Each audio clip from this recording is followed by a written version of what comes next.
কাস্টে ঝুলবো আর ফাঁসির কাস্টে ঝুলবো আমরা আমাদের ব্যক্তিগত স্বার্থের জন্য নয় রে আল্লাহর গোলাম, আমার ঘর বাঁচানোর জন্য নয়, আমার বিবি বাঁচানোর জন্য নয়, আমার ছেলে বাঁচানোর জন্য নয়, আমার জায়গা জমি বাঁচানোর জন্য নয়, যে ভারতবর্ষের জমিনকে বাঁচানোর জন্য তারা খুশি মনে আনন্দ চিত্তে একবার নয় হাজারবার ভাবনা চিন্তা করা দরকার।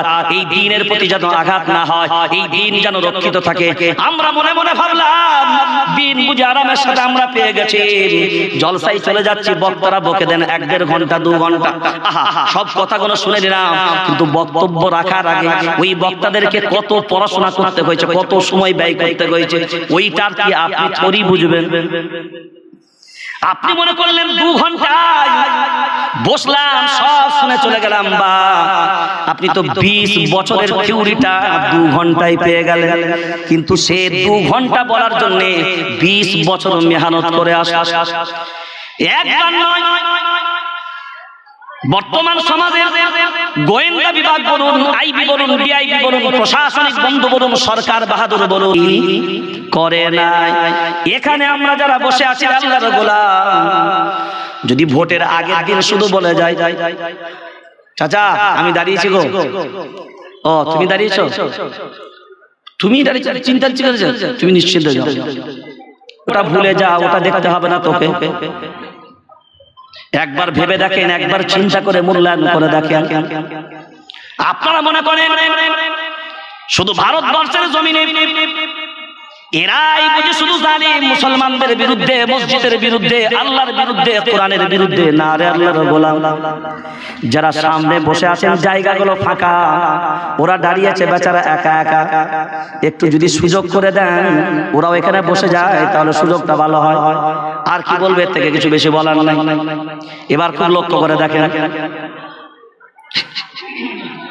এর মানে বুঝতেই পারেন নাকি? এবার বুঝতে পেরেছি। এরপরে চলেন ওই যে বাইরে যেগুলো দাঁড়িয়ে আছেন, আমি যাব না, আপনারা আসবেন। যেগুলো ওই গেটে দাঁড়িয়ে আছেন ওই সোজাসুজি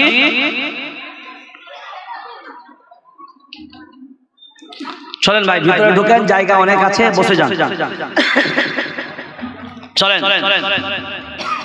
এবার ও বলছে ওই যে 3 জনকে ওয়াদা করলে, তো বলছে ও ওয়াদা তো ফ্রি ওয়াদা ছিল, ও ওয়াদা তো ফ্রি ওয়াদা।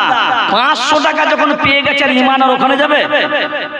কথা বলো, ইমান আর ওখানে যাবে? হ্যাঁ, এ বলছে 80 বছর বয়স হয়ে গেল, 80 বছর নামাজ নাই, 80 বছর রোজা নাই, 80 বছর হারাম পথে চললে, 80 বছর জিন্দেগিটাকে হারামের পথে চালিয়ে কোরআনের পথে চললে না, আর 80 বছরের নামাজ, 80 বছরের হারাম, 80 বছরের হালাল পথ, 80 বছরের কোরআন থেকে দূরে থাকা। এরা বলল মরার পরে 3 দিনে একটা কোরআন খতম, একটা খতমেই 80 বছরের নামাজ মা।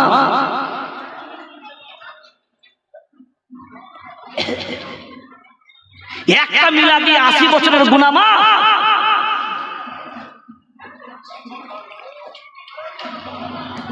তোমার 80 বছরের নামাজ, তোমার 80 বছরের মদ, তোমার 80 বছরের জুয়া, 80 বছরের সুদ, 80 বছরের হারাম, কোরআন থেকে বিমুখ হয়ে থাকা, তুমি মনে করলে একদিনই সব পেয়ে যাবে?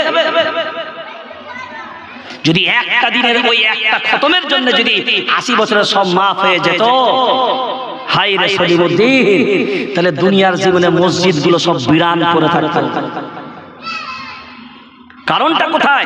কারণটা তো একটাই জায়গায়, কোরআনের প্রতি আমাদের সম্মান মর্যাদা যেভাবে থাকা দরকার ছিল, ও সমস্ত বুজুর্গদের কোরআনের প্রতি যে মহব্বত, কোরআনের প্রতি যে আন্তরিকতা, সেটা আমাদের ভিতরে ছড়িয়েছে।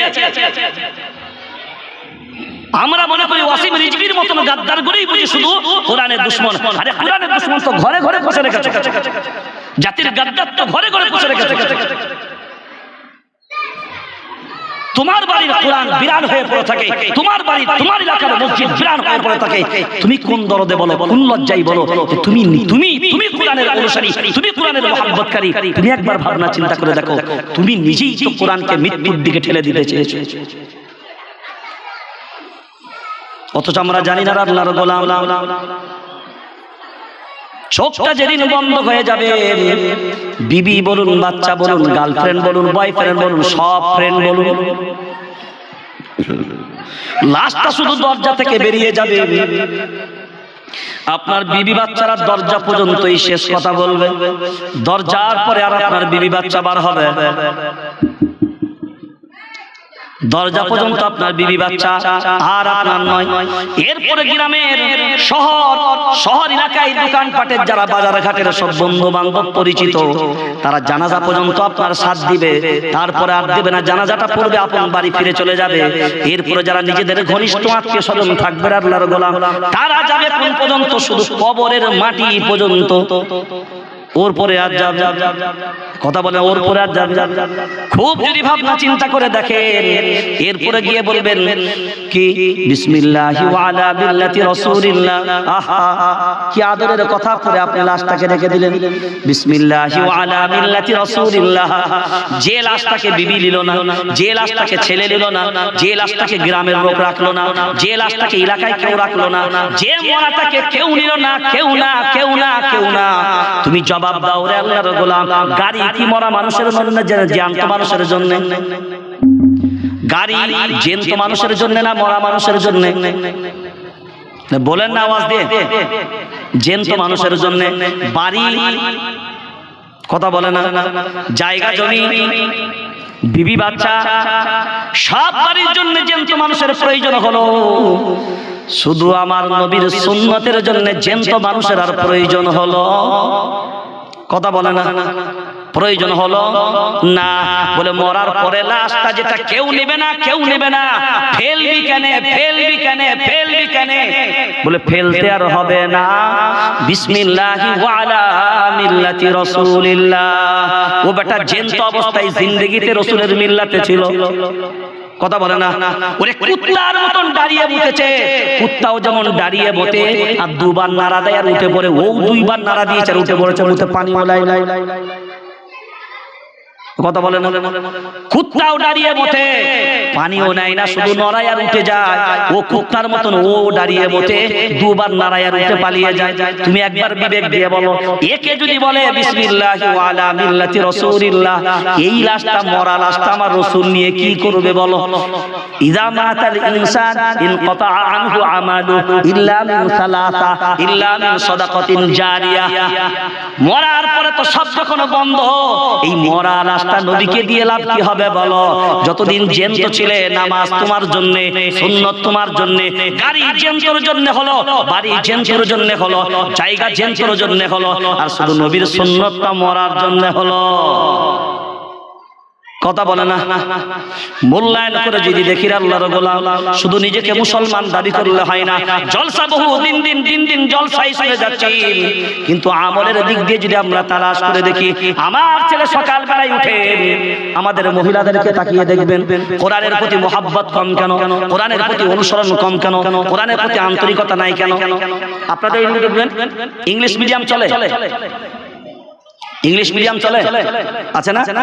সকালবেলায় উঠেই দেখবেন বাচ্চার মা ছেলেকে খুব সুন্দর করে গোসল টোসল করিয়ে, লাওয়া ধোয়া করিয়ে, একদম ড্রেস করিয়ে রেডি করছে, একদম টাই ঠাই সবকিছু পরিয়ে একদম ফ্রেশ করে, পকেটে কিছু টাকা পয়সা। আর পাশে দেখবেন একটা বাচ্চা, মাথায় টুপি, একটা পাঞ্জাবি, মোটামুটি একটা কিতাব পেপারে করে জড়িয়ে বুকে নিয়ে মাকে বলছে, মা ভাইয়াকে 10 টাকা দিলে আমাকে 5 টাকা দাও না। তোর আর টাকার কি দরকার, তুই তো যাবি বক্তব্যে, এ যাচ্ছে স্কুলে। তোমার ছেলের যখন টিউশনের সময় ফাঁকা থাকে, টিউশনের জন্য বাঁধা, অঙ্কের আলাদা মাস্টার, ইংরেজি আলাদা মাস্টার, ইতিহাসের আলাদা মাস্টার, সব দিয়ে স্কুলের সময় ব্যয় করে, তারপরে যদি ফাঁকা থাকে, তখন বলছে ওই ফাঁকা সময়টা একটু কোরআনটা পড়িয়ে দিয়ে যাবে না? তার মানে বাঁচলে পাবি। হ্যাঁ, খাবার পরে বাঁচলে কাদের দেয়? কথা বলে না, বাঁচলে। তার মানে আল্লাহর কোরআনের স্থান তোমার কাছে নাম্বার 1 জায়গায়। আরে বলো না, এমনি ভয়ে কাঁপছো, এমনি ইনার্সির ভয় কলজে কাঁপাচ্ছে, এমনি বলার মতন সাহস না। পাওয়ার কোথায়? বলার মতন জায়গাটা এই জন্য তৈরি নাই। কোরআন পাওয়ার তো কোরআনের ভিতরে, পাওয়ার তো কোরআন ওয়ালাদের ভিতরে ছিল, যারা সারা পৃথিবীর বেঈমানের কাছে জিন্দেগি দিয়েছে কুরবানি করে, সার কাটিয়েছে কুরবানি হয়েছে, ফাঁসির কাস্তে ঝুলেছে, কিন্তু বেঈমানদের সামনে মাথা নত করে। তুমি তো 500 টাকা ঈমান বিক্রি করো, 2 টাকার গমেতে ঈমান বিক্রি করে দাও। তুমি নিজেকে যদি ঈমানের দাবি করো, তুমি ভাবনা চিন্তা করে দেখো, ওই ছাত্র এমনি বলেনি আমি ডিগ্রি ডক্টর হতে চাই না, ইঞ্জিনিয়ার হতে চাই না, ব্যারিস্টার হতে চাই না, আমি হতে চাই কি সাহাবী। কারণ ডাক্তার হয়ে লাভ নাই, ইঞ্জিনিয়ার হয়ে লাভ নাই, কারণ দেশের এক এক রকমের বড় বড় গাদ্দার তৈরি হবে। কিন্তু যদি সাহাবীর মতো আখলাক ঢোকাতে চায়, সাহাবীর আখলাক যদি আমার ভিতরে থাকে, সারা পৃথিবীর মানুষের কাছে নয়, আমার আল্লাহর কাছে, আমার আল্লাহর কাছে, আমার আল্লাহর কাছে নাম্বার 1 জায়গায় পৌঁছে যাবে। কারা? সাহাবীর মতো আখলাক যদি করতে চাও, আল্লাহর গোলাম, জান্নাতে যাওয়ার জন্য একটাই পথ, ক্বালু মা আনা আলাইহি ওয়া আসহাবি। মায়ার নবী মদিনাওয়ালার তরিকাকে যেমন আপন বানাতে হবে, তার পথের উপরে যেমন চলা লাগবে। মা আনা আলাইহি ওয়া আসহাবি, সাহাবীদের জামাতের অনুসরণ আপনাকে করা লাগবে। সাহাবীর আখলাক কেমন ছিল, তার চরিত্র কেমন ছিল, তার গঠন কেমন ছিল, কোরআনের প্রতি তার মহব্বত কেমন ছিল, আমরা যদি তালাশ করে দেখি যে কোরআন সাহাবীদের জামানায় ছিল, সেই কোরআন এখনো পর্যন্ত আছে, ও কোরআনের পাওয়ার কেমন ছিল। সারা পৃথিবীর বেঈমানগুলো একদিকে ছিল, একজন ঈমানওয়ালা সাহাবী দাঁড়িয়ে যেত, বেঈমানগুলো তাদের দাঁড়ানো দেখে ভয়ে পর্যন্ত কম্পিত হতো। আজ এত হাজার হাজার ভারতবর্ষের জমিনে 35 থেকে 40 কোটি মুসলমান, এরা কোরআনওয়ালা দাবি করে, আল্লাহর গোলাম, কিন্তু কোরআনওয়ালা দাবি করলে হবে কি? এ কোরআনের দাবি শুধু মুখে করে, কিন্তু বাস্তবে কোরআনওয়ালার আশেপাশেও এরা থাকে, কথা বলা থাকে, নত করতে পারেনি। আর কিয়ামত পর্যন্ত পারা সম্ভব নয়। শুধু আমাদের একটার অভাব, আমরা প্রকৃত যদি কোরআনের অনুসারী হতে পারতাম, প্রকৃত যদি কোরআন ওয়ালাদের সোহবত লাভ করতে পারতাম, যেমন ভাবে আমাদের উলামায়ে কেরামরা, যেমন ভাবে আমাদের মুরব্বিরা এদেশের মানচিত্রে কোরআন মেনে, কোরআনের হিফাজত করে, কোরআনকে সামনে রেখে যেভাবে আদর্শ হিসাবে এদেশের মাটি কামড়ে লড়াই করেছে, আমরা যদি তাদের অনুসরণ করতে পারতাম, সাহাবী পর্যন্ত আপনাকে যেতে হবে না। অন্তত আপনার দেশের যে সমস্ত বীর সন্তানগণ, আপনার দেশের যে সমস্ত উলামায়ে কেরামগণ, মানুষ বলে অনেক বড় বড় কথা, মানুষ অনেক বড় বড় কথা বলে, আজকে মিডিয়া বর্তমান সমাজে এরাও অনেক বড় বড় কথা বলে, কিন্তু বাস্তব হালাতটা আমরা সঠিক বলার ক্ষেত্রে, বুঝার ক্ষেত্রে কয়টা মানুষ জানে? শুধু বলার মালিক বলে বেরিয়ে চলে যায়, কিন্তু বললে ওয়ালার থেকে আগে ভাবো, যে বলে বেরিয়ে যাচ্ছে সেটা একবার নয় 10 বার ভাবো, যেটা বলছো তার বাস্তবতা কতটা আছে।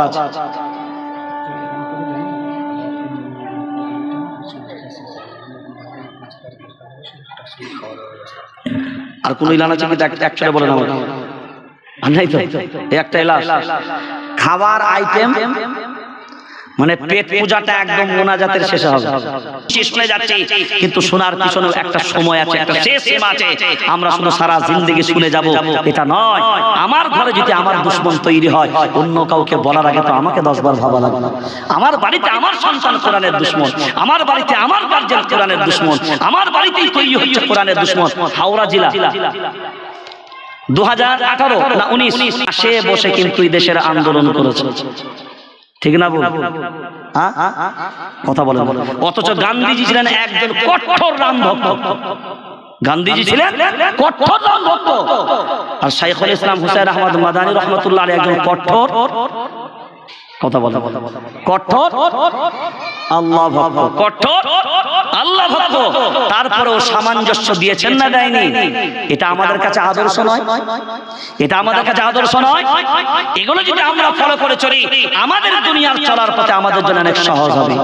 কারণ এ দেশ স্বাধীন হয়েছে, এদেশের স্বাধীনতা নিয়ে এসেছে, এদেশের যে সমস্ত কুরবানি, এই কুরবানির অবদান এগুলো ভুলে যাবেন না, এত সহজে করে নষ্ট করবেন না। আপনি তো পতাকা তুলেই মনে করলেন 15ই আগস্ট পালন হয়ে গেল, কিন্তু এই পতাকাটা তোলার পিছনে কত কুরবানি আছে, কি নির্মম হত্যালীলা আছে, কি নির্মম অত্যাচার আছে, এটা আপনার আমার জানা নেই। সে কুরবানিগুলো আমি যে জায়গায় থাকতে থাকতে এত দূর পর্যন্ত আসলাম, 12 জন যখন জাফর ফানাসির রাহমাতুল্লাহ আলাইহি দেখছেন 12 জন উলামায়ে কেরাম এইভাবে তর্পে তর্পে পুঁটি মাছের মতো লাফিয়ে লাফিয়ে লাফিয়ে লাফিয়ে মরছে দিল্লির শুধু শহরের মাঝখানে, শহর দিল্লি শহরটার পার্শ্ববর্তী এলাকায় স্বাধীনতার পূর্বে কমসে কম আপনার স্বাধীনতার সময় কমসে কম করে 4000-এর মতো মাদ্রাসা শিক্ষা প্রতিষ্ঠান আরবির জন্য ইংরেজরা বিলীন করে দিয়েছে। না একটা ছাত্র পাওয়া গেছে, না একটা মাদ্রাসা পাওয়া গেছে, না একটা শিক্ষক পাওয়া গেছে, না একটা কোরআন পাওয়া গেছে, সব মুছে দিয়েছিল। আজ যদি বীর যোদ্ধা এই সমস্ত কোরআনের পাখিরা, এই সমস্ত ওলামায়ে কেরামরা যদি রুখে না দাঁড়াতো, যেমন দ্বীনকে হেফাজতের জন্য দায়িত্ব নিয়েছে, তেমনি দেশকে হেফাজতের জন্য দায়িত্ব নিয়েছে আপনার হযরত মাওলানা জাকারিয়া রাহমাতুল্লাহ আলাইহি, আপনার হযরত মাওলানা ইউসুফ রাহমাতুল্লাহ আলাইহি। যখন ভারত পাকিস্তান ভাগ হয়, মাওলানা ইউসুফ রাহমাতুল্লাহ আলাইহিকে পাকিস্তান থেকে সমস্ত ওলামায়ে কেরাম বারবার প্লেনের টিকিট পর্যন্ত কাটিয়ে পাঠিয়ে দিয়েছে। প্রত্যেক দিন ওখান থেকে কিছু ওলামা আছে, হযরত চলে চলে এখান থেকে ইন্ডিয়াতে আর কিছু নাই, এই দেশে আর কি আছে, আমরা বরঞ্চ পাকিস্তানে চলে যাই, আলাদা দেশ থাকবো, ওখানে নিরাপদে থাকবো। সবাই যখন একমত হলেন, ইউসুফ রাহমাতুল্লাহ আলাইহি মত দিলেন না, হযরত জাকারিয়া রাহমাতুল্লাহ আলাইহি খবর পৌঁছে গেল।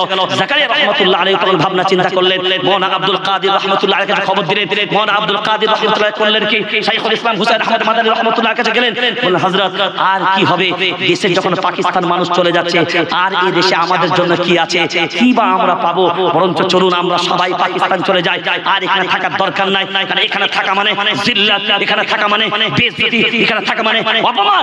আপনি চাইলে পাকিস্তানেও চলে যেতে পারেন, আপনি চাইলে মদিনায় ফিরে যেতে পারেন।